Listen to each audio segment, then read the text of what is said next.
What's up guys, welcome back for another video. I'm Raldimore again. First of all, if you are new to my channel, please support me, subscribe and click the notification bell so you will be notified on my next and future videos. In this video guys, kung last time ginawa ko yung tambucho ni 4000 dahil nakadikit dun sa makina niya tsaka dun sa bakal sa likod. This time naman guys is gagawin ko yung tambucho niya dahil sumisingaw siya guys dun sa malapit sa pinagduduktungan niya.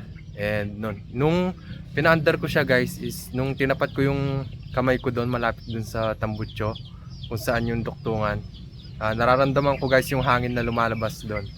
So kaya bumili ako ng S-Bastos guys. Yung ito guys para sa tambucho na kapag sumisingaw siya, yan sinisil niya guys. Ilalagay mo lang sa pagitan ng duktungan tapos isisil niya yung pagitan nun. So yun guys, samahan nyo ako ilagay ito kay 4000.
So ito guys, ikakabit na natin.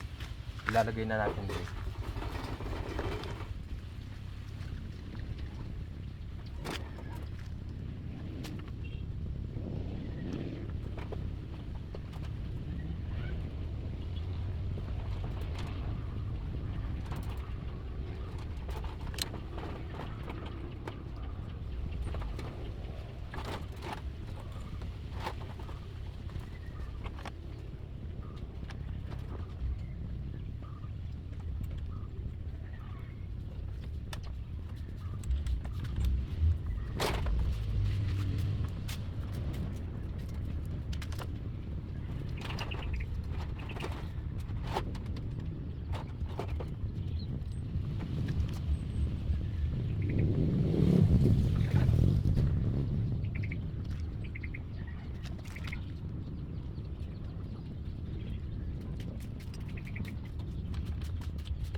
So ayun guys, mabilis lang yung pagkakalag ko kasi guys nakalag ko na last time. So yun, kinalag ko lang ulit guys para ilagay yung asbestos para magkasil dun sa tuktungan kung saan dumuduktong or kung saan nakaduktong yung elbow o yung tambucho guys. Kapag hinihigpitan nyo to guys, kapag hinihigpitan nyo yung mga tornilyo dito, dapat sabay yun.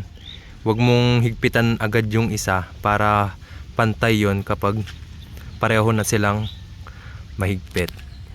So yun lang guys for this video. So that's all for this video guys. Thanks for watching. See you to my next video. Raldimore signing out.